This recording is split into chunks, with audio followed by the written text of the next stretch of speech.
Hello ನಮಸ್ತೆ students, welcome back to anti clock coaching academy. Students, ಇಮಿಡಿಯೇಟಾಗಿ ನಾನು ಇನ್ನೊಂದು ವೀಡಿಯೋನ ಅಪ್ಲೋಡ್ ಮಾಡ್ತಾ ಇದ್ದೇನೆ.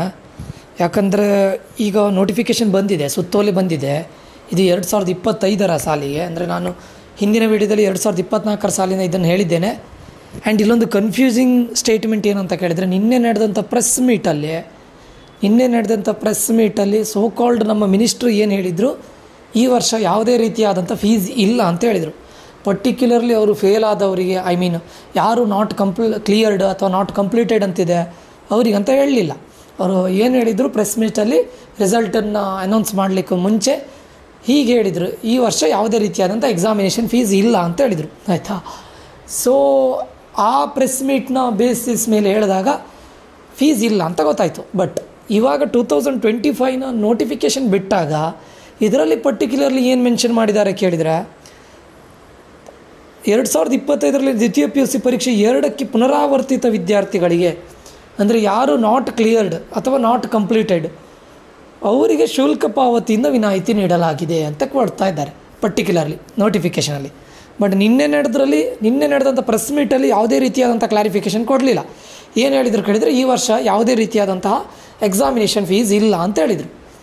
ಬಟ್ ಇದರಲ್ಲಿ ನೋಟಿಫಿಕೇಷನ್ ಏನಿದೆ, ಶುಲ್ಕ ವಿನಾಯಿತಿ ಯಾರಿಗೆ ಕೇಳಿದರೆ, ದೋಸು ಆರ್ ನಾಟ್ ಕ್ಲಿಯರ್ಡ್ ಅಥವಾ ನಾಟ್ ಕಂಪ್ಲೀಟೆಡ್ ಅಂತ ಬಂದಿದೆಯಲ್ಲ ಅವರಿಗೆ ಮಾತ್ರ ಶುಲ್ಕ ವಿನಾಯಿತಿ ನೀಡಲಾಗಿದೆ.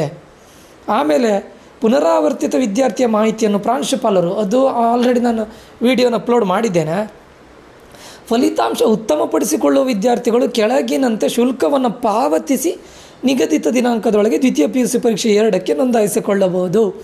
ಶುಲ್ಕ ಪಾವತಿ ಇದೆ. ಇಂಪ್ರೂವ್ಮೆಂಟ್ ಮಾಡಬೇಕು ಅಂತಿದ್ದವರಿಗೆ ಪ್ರಥಮ ಬಾರಿಗೆ ಒಂದು ವಿಷಯಕ್ಕೆ 175, ಎರಡನೇ ಬಾರಿಗೆ ಒಂದು ವಿಷಯಕ್ಕೆ 350. ಆಯಿತಾ? ಸೊ ಇದನ್ನು ಕೊಟ್ಟಿದ್ದಾರೆ ನೋಡಿ, ಅರ್ಥ ಆಯಿತಾ? ಸೊ ಇದನ್ನು ದಯವಿಟ್ಟು ಒಂದು ಟೈಮು ಕಾಲೇಜಲ್ಲಿ ನೀವು ಕನ್ಫರ್ಮ್ ಮಾಡ್ಕೊಳ್ಳಿ ಸ್ಟೂಡೆಂಟ್ಸ. ನೀವು ಇಂಪ್ರೂವ್ಮೆಂಟ್ ಎಕ್ಸಾಮ್ ಬರೀಬೇಕು ಅಂತಿದ್ರೆ ಫೀಸ್ ಕಟ್ಟಬೇಕಾ ಬೇಡವಾ? ಆಯಿತಾ? ಇಂಪ್ರೂವ್ಮೆಂಟ್ ಎಕ್ಸಾಮ್ ಆಯಿತಾ? ನಿನ್ನೆ ನಡೆದಂಥ ಪ್ರೆಸ್ ಮೀಟಲ್ಲಿ ಇಲ್ಲ ಅಂತ ಹೇಳಿದರು. ಬಟ್ ಈ ನೋಟಿಫಿಕೇಷನ್ ನೋಡಿದರೆ ಅಲ್ಲಿ ನೋಡಿ, ಫಲಿತಾಂಶ ಉತ್ತಮಪಡಿಸಿಕೊಳ್ಳುವ ವಿದ್ಯಾರ್ಥಿಗಳು ಕೆಳಗಿನಂತೆ ಶುಲ್ಕವನ್ನು ಪಾವತಿಸಿ ನಿಗದಿತ ದಿನಾಂಕದೊಳಗೆ ದ್ವಿತೀಯ PUC ಪರೀಕ್ಷೆ 2ಕ್ಕೆ ನೋಂದಾಯಿಸಿಕೊಳ್ಳಬಹುದು ಅಂತ ಹೇಳಿದ್ದಾರೆ. ಪ್ರಥಮ ಬಾರಿಗೆ ಒಂದು ವಿಷಯಕ್ಕೆ ಅಂದರೆ ಇಂಪ್ರೂವ್ಮೆಂಟ್ 175, ಎರಡನೇ ಬಾರಿಗೆ ಒಂದು ವಿಷಯಕ್ಕೆ 350, ಒಂದು ವಿಷಯಕ್ಕೆ 175 ಅಂತ. ಒಂದು ವಿಷಯಕ್ಕೆ ಕೇಳಿ, ಇದನ್ನು ಒಂದು ಸತಿ ಕಾಲೇಜಲ್ಲಿ ದಯವಿಟ್ಟು ಹೋಗಿ ಕನ್ಫರ್ಮ್ ಮಾಡಿಕೊಳ್ಳಿ. ಮತ್ತು ಉಳಿದಿರೋ ವಿಷಯಗಳೆಲ್ಲದು ಸೇಮ್. ಆಯಿತಾ?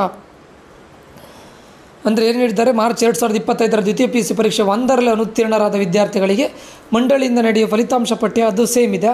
ಪರೀಕ್ಷೆ 1ಕ್ಕೆ ನೋಂದಾಯಿಸಿಕೊಂಡು ಪರೀಕ್ಷೆ ಬರೆಯದೇ ಇರುವ ವಿದ್ಯಾರ್ಥಿಗಳು ಅದು ಹೇಳಿದ್ದಾರೆ. ಆಮೇಲೆ 2025ರ ಸಾಲಿಗಿಂತ ಹಿಂದಿನ ಪರೀಕ್ಷೆ ಅದು ಅವರಿಗಾಯಿತು, ನಿಮಗಲ್ಲ.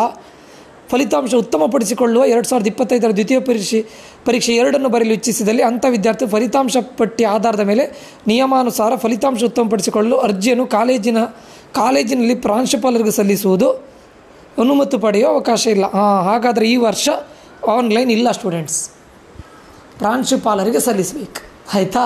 ಆ್ಯಂಡ್ ಇನ್ನೊಂದು ಫೀಸ್ ಬಗ್ಗೆ ಕೇಳ್ಕೊಳ್ಳಿ, ಕಾಲೇಜಲ್ಲಿ ದಯವಿಟ್ಟು ಕೇಳ್ಕೊಳ್ಳಿ. ಇದು ಕನ್ಫ್ಯೂಸಿಂಗ್ ಸ್ಟೇಟ್ಮೆಂಟು. ಯಾಕಂತ ಕೇಳಿದ್ರೆ ಪ್ರೆಸ್ ಮೀಟಲ್ಲಿ ಯಾವುದೇ ಫೀಸ್ ಇಲ್ಲ ಅಂತ ಹೇಳಿದರು. ಬಟ್ ಇದರಲ್ಲಿ ಇಲ್ಲಿ ನೋಡಿ, ಕೆಳಗಡೆ 175, 350 ಅಂತ ಹೇಳ್ತಾ ಇದ್ದಾರೆ. ಸೊ 175 ಅಂತ ಹೇಳ್ತಾರೆ ಪ್ರತಿ ಸಬ್ಜೆಕ್ಟ್ಗೆ. ದಯವಿಟ್ಟು ಇದನ್ನು ಕಾಲೇಜಲ್ಲಿ ಕ್ಲಾರಿಫಿಕೇಷನ್ ತಗೊಳ್ಳಿ.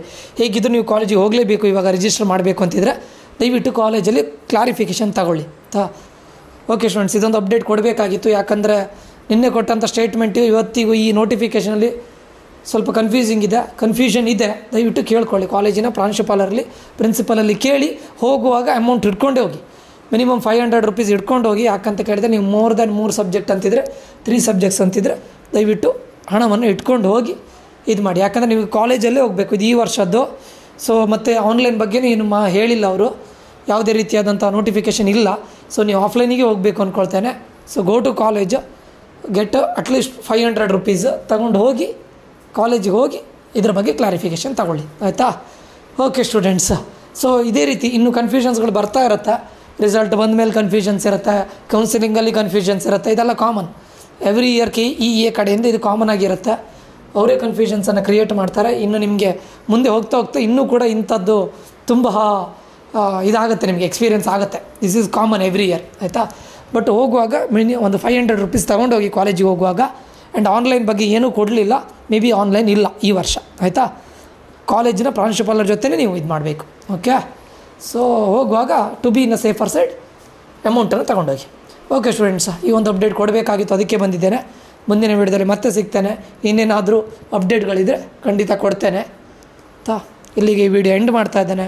Until that, love you all, bye, take care students.